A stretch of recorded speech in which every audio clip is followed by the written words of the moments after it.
Вкупниот износ на пријавени обврски на единиците на локалните самоуправи во електронскиот систем за пријавување евиденција на обврски во Министерството за финансии заклучно со минатата година изнесувале 53,7 милиони евра, открива Државниот завод за ревизија.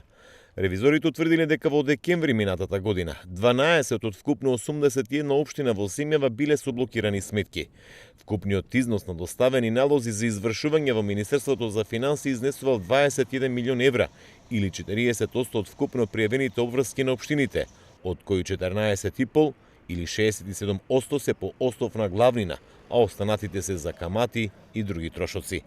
Според законот, доколку сметката на општината е блокирана подолго од 6 месеци или во период од 6 месеци континуирано секој месец, или вкупниот износ на неизмирените обврски над 60 дена надминува 80% од реализираните приходи на основниот буџет на општината во претходната година, градоначалникот е должен да донесе одлука за прогласување финансиска нестабилност и за истото да го извести Советот, Министерството за финансии, Министерството за локална самоуправа и ЗЕЛС, се вели во извештајот на државните ревизори.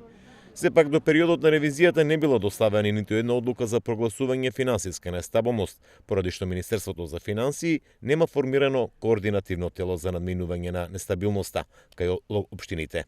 Ревизорите реагираат дека ваквата состојба возможува општините да генерираат нови обврски по разни основи, да започнат нови капитални проекти што може да влијае на влошување на нивната ликвидност и на целокупната финансиска состојба во иднина.